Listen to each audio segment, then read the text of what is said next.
Quando você está contando uma história para uma criança, o olhar dela costuma ser assim? Ou assim?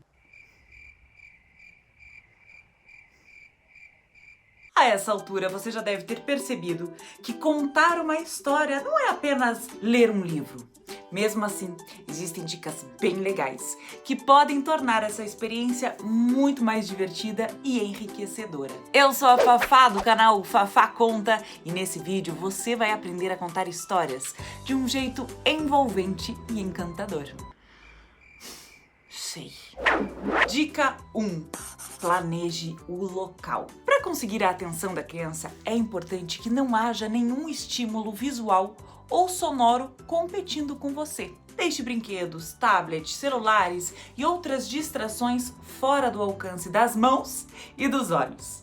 O ideal é procurar um ambiente calmo e sem interferências externas para que o seu público concentre a atenção apenas em você. Dica 2. Esteja presente. Na hora de contar histórias, sua cabeça tem que estar concentrada na contação e na conexão com quem ouve.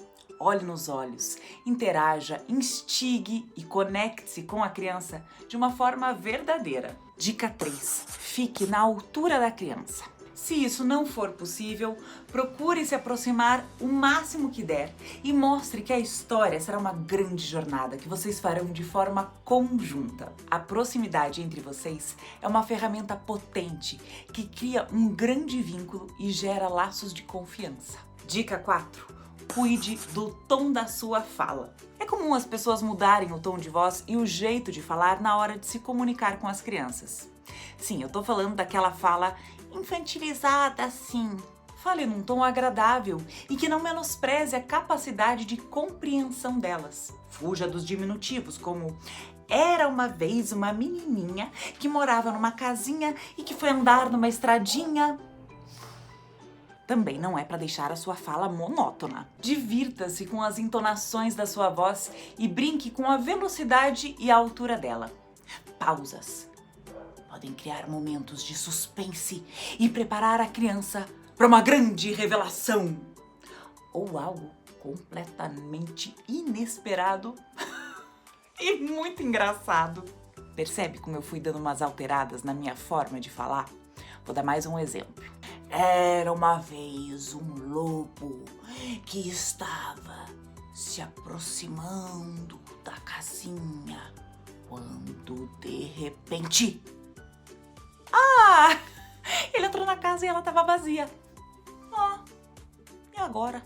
Não fica mais divertido e interessante? Só tome um pouco de cuidado na hora de contar histórias para bebês ou crianças muito pequenas. Mudanças bruscas na voz ou um tom bem mais dramático pode amedrontá-las. Deixe essa sua veia artística para quando elas crescerem um pouquinho mais. Dica 5.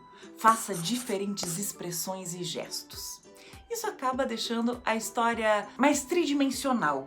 Só que nada de exagero. Seja consciente e utilize esse recurso com inteligência e sem abusar. Um exemplo. Era uma vez um dia ensolarado, o sol brilhava, a casinha que era muito pequenininha e a estrada. Olha, era uma vez...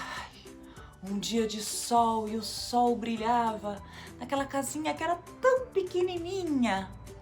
Entende a diferença? Usar os gestos sem desenhar demais, sem entregar muito. E claro, as expressões. Você pode estar feliz, de repente está triste, preocupado. Será que aconteceu alguma coisa? Ficou muito brabo e chateado. Divirta-se!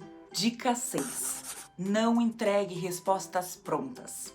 Se você quer propor uma reflexão ou despertar emoções e sentimentos por meio da história, é muito mais interessante buscar narrativas que apresentem metáforas e simbolismos, em vez daquelas que trazem respostas prontas, explicadas e desenhadas. Uma história pode ter diversas camadas de entendimento e cada pessoa a compreende de acordo com o seu repertório e as suas experiências de vida. Eu já comentei num vídeo anterior que é normal a criança querer ouvir a mesma história repetidas vezes. Existem várias razões para isso, mas uma delas, com certeza, se deve ao fato de que elas estão construindo, aos poucos, o entendimento daquela narrativa. Histórias cheias de magia, personagens fantásticos ou com animais com atitudes humanas são um prato cheio para a imaginação das crianças voarem. Dê asas à imaginação das crianças e não se preocupe, elas farão reflexões e chegarão às próprias conclusões. Dica 7. Leia como se sempre fosse a primeira vez. Mesmo que você já esteja contando aquela história pela 157ª vez. Uma das lições que eu trago do meu tempo de teatro é a repetição, ou seja, apresentar a mesmíssima peça diversas vezes. Tudo bem, era repetitivo, mas o público que ia numa nova sessão não conhecia aquela história, com exceção de quem ia várias e várias vezes porque gostava da história, sei lá. São casos distintos, eu sei, tanto você quanto a criança já conhecem a história que você vai repetir.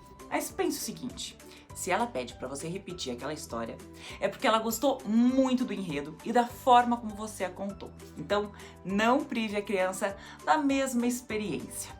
Pense nisso, inclusive como uma prática que você vai melhorando a sua performance com o passar do tempo.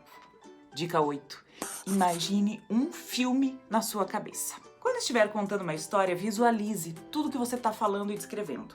Quanto mais você visualiza esse filme na sua cabeça, mais a descrição dos personagens, do cenário e das ações se torna visual para quem está ouvindo. Só não entregue tudo de mão beijada, deixe também um espaço para que a criança crie essas imagens. Pode até não parecer, mas a minha última dica faz uma diferença enorme.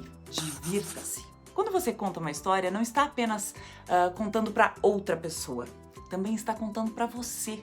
E por isso, ela deve ser uma experiência prazerosa para quem ouve, mas também para quem conta. Tenha certeza de que seus ouvintes vão sentir a diferença ao perceber que você também está se divertindo com essa experiência. Essas foram as dicas que eu queria dar para você começar a encantar seus filhos, sobrinhos, netos e outras crianças do seu convívio. Contar histórias não deve ser um fardo, nem uma obrigação, mas uma forma divertida, inesquecível, cheia de carinho e afeto, para criar conexões e apresentar um mundo para os seus ouvintes. Quem sabe você não descobre um lado artístico que estava adormecido esse tempo todo? Boas histórias e até a próxima. Tchau!